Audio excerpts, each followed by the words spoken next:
About 6 years ago, I started my self-improvement journey, and at the time I had no idea what I was doing. I was very depressed. I had a lot of anger issues. I was so anxious that most days I couldn't even leave my flat and go out and just socialise and meet people and enjoy my life. And what had really triggered this particular spiral was that I had recently been broken up with by, at the time, my long-term girlfriend, and this was around the same time that I moved out of my parents' house for the first time into the big city, into London, to start at uni. So everything in my life changed very suddenly, and some of it I was prepared for and some of it I wasn't, but when it came down to it, I felt really broken inside, and I felt kind of defeated, and I felt it was one of the lowest points of my life. And so I started where I imagine a lot of people begin, by Googling questions such as, what's wrong with me? Why am I unlovable? Why can't I succeed in the things that I want to do?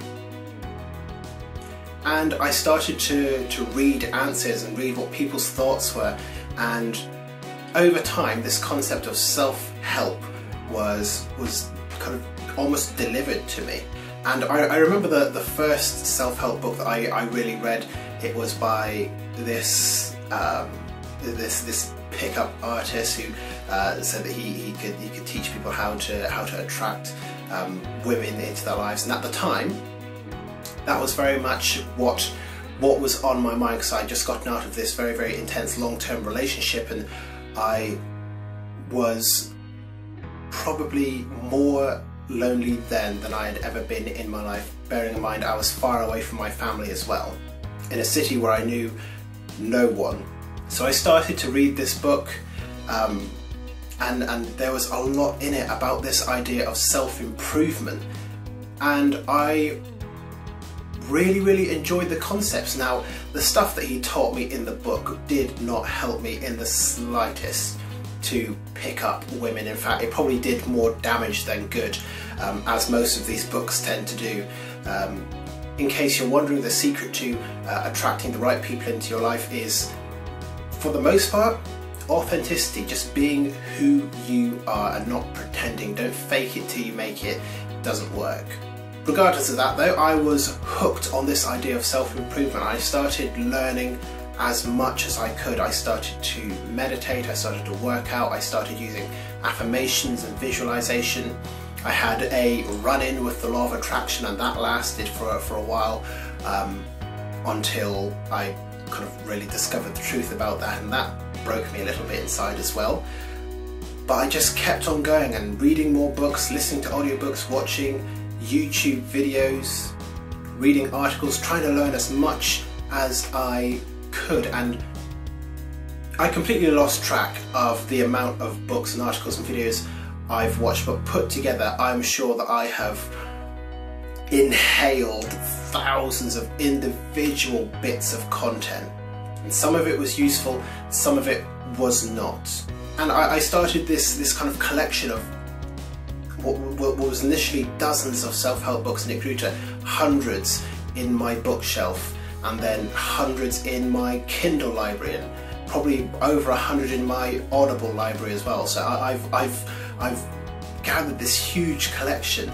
I'm at a point in my life where I am moving on from a lot of that, and it all kind of dawned on me last night that most of the self-help that I read over the last 6 years, or however long it's been, was a total waste of time. I think back to reading that first self-help book on how to attract women, and none of it ever helped me. In fact, I can't remember most of what he talked about, except for one particular story about a foursome, which has stuck in my mind for whatever reason.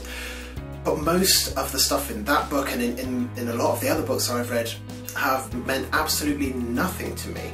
And so last night I took all of the books off of my bookshelf, and I stacked well over 85% of them to just give away to charity, because these books sell pretty well, and I reckon kind of whichever charity that I were to give them to, whether it's British Heart Foundation, Oxfam, whoever it is, would be able to make some money and kind of at least some good would come out of what was my original obsession. But for me, most of those books have been a complete waste of time. So if you are starting out on your self-improvement journey, if you're kind of in the middle of it, my best bit of advice for wherever you are on that journey is really cut down on the amount of self-help material you're consuming on a regular basis, because a lot of it is motivational hype that makes you feel good but doesn't actually really do anything for you in your life.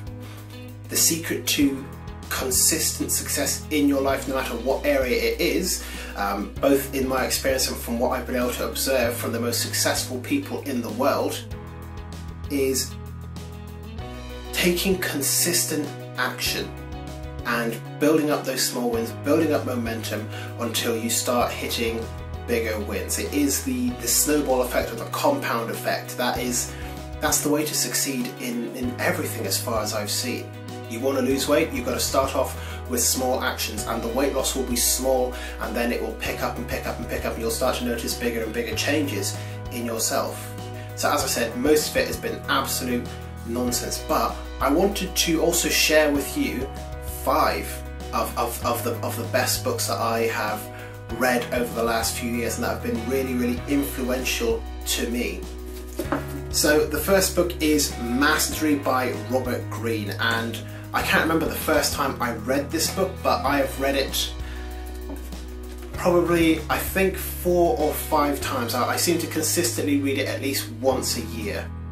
And if you're not familiar with Robert Greene, he kind of goes back through history and pulls out principles and life lessons and rules and compiles them into books which have been massive bestsellers. Probably the most famous of his books is The 48 Laws of Power, a book that for the most part seems to be centered around political manipulation, but can also be very much applied to kind of the workplace political landscape as well. So a pretty interesting read, just kind of be ethical. But Mastery has been hugely influential to me. It goes through the lives of many of the great masters throughout history: Leonardo da Vinci, Benjamin Franklin, Nikola Tesla, people like that. And it breaks it down into kind of like a consistent set of rules that you can use to attain mastery. And it really set me on the path to know that if I just worked consistently on myself and on my self-improvement, that I could eventually become a master of it. And according to this book, it takes about 7 to 10 years, and I am about 6 years in, so I've got to be getting pretty close, or that's what I'm hoping. But there is a point where you have to move on from being the learner to the person that starts to apply it and teach others, and that's where I'm at the moment. That's what I want to do. I want to share as much of this as possible. So Mastery by Robert Greene. Not Greene, Greene. Highly recommend, definitely give it a look. The next one was The Prosperous Coach, and I got this book kind of March. In fact, it was March 26th that I got this book. It's my sister's birthday. Because I had taken her out shopping, and I made a detour into Waterstones and was just milling around, and this book really stood out to me. I picked it up and I read it, and it is about 250 pages, and I read the kind of the first 50 pages or so that first day, and then the next day I was catching a train and I finished the rest of the book on the train. It was that captivating to me, and it was all about this idea that you can become an amazing coach, and quite as the title suggests, a prosperous coach as well. But there's certain things that you have to do, and you have to really commit to it, and that is one of the reasons why I shifted my entire life plan from doing this in a couple years' time to getting the qualifications and starting to build this now. So maybe you're a startup coach like me. I definitely would recommend reading this book. The next one was the Personal MBA, and as you can see from the side, I have got hundreds of tags and notes in there. This was such a great book for me because it literally walks you through everything that you would have learned in doing an MBA, and there's just endless amounts of information in there, everything from finance to marketing to advertising. It is all in there. So if you're just starting out your business, this is a great book on learning those basic business skills. The next book is a great self-help classic. It's one of the few classics I've ever read that is actually worth reading, and again I've read this book about 3 or 4 times, and I've never been disappointed by what Tim Ferriss talks about in neither this or any of his books. I've really enjoyed all the stuff that Tim Ferriss has created, kind of book-wise. Tools of Titans, I love that book. That is one of the few that has remained in my collection, the ones that I won't be giving away. The 4-Hour Body, the 4-Hour Workweek, obviously. I haven't read Tribe of Mentors yet, but that's next on my on my eventual list to buy, but only when I've actually finished the books that I've got, because I'm not so much in that self-help junkie mode. But 4-Hour Workweek has been hugely inspirational to me, and it's not only given me a vision for my life, but it's also shown me how easily attainable that life is if I get the right things in order first. And one of the most important misconceptions I want to clear up about the 4-Hour Workweek is that it's not that you can condense all of your work to just 4 hours, because at the end of the day, if you're doing something that you love, it doesn't really feel like work. So it's more like 4 hours doing the stuff surrounding that particular bit of work that you don't enjoy doing. So you might still be working 60 hours a week, but you're loving what you're doing because it's what you want to do, and it's only a few hours of the week that you actually have to spend in the nitty-gritty stuff that you don't enjoy, and most of the rest of it you can outsource. So starting entrepreneur, starting business, 4-Hour Workweek. So the last book is Happy by Derren Brown, and full disclosure, I have not finished this book yet. I've started reading it, but I've not quite gotten to the end, but it is very good. And if you know much about Derren Brown, you'll know that he's not someone to kind of shy away from. He knows what he's talking about. There's very few people who understand psychology as well as he does, at least in its application. And for the most part, this book is a lot about the popular self-help tropes and positive thinking and things of that nature, faith healing, and all of it is in this book, and it's for the most part about why all of that is a scam. And as the title suggests, more or less everything is absolutely fine. We don't have to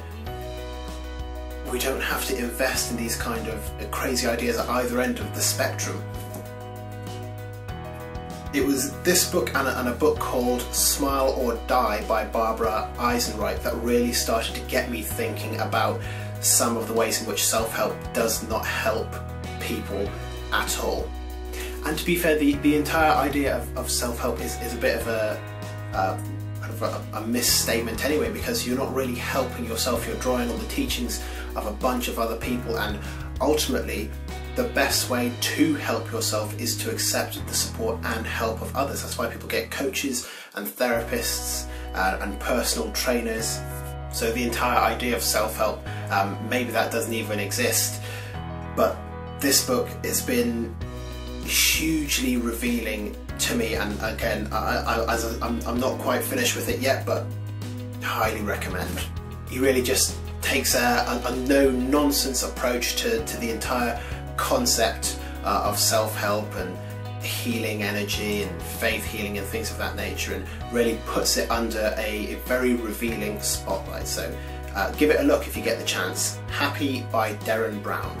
So the eventual conclusion that I came to, with the exception of a few books, a few of which I've just shared, is that most of self-help is an absolute waste of time, and you would be better off setting yourself an action plan and working towards your goals on a consistent basis. Maybe getting a coach as well to really start to get you focused in on how to achieve your goals. But eventually you have to stop being a consumer of all this content and just really start to apply it to your life and get to working to make yourself the best version of yourself. So if you've enjoyed this video, if you have found it useful, make sure to leave a like and a comment as well. Let me know what it is that you're going to be doing today to transform your life. But otherwise, thank you very much for watching, and I look forward to seeing you in the next video very soon.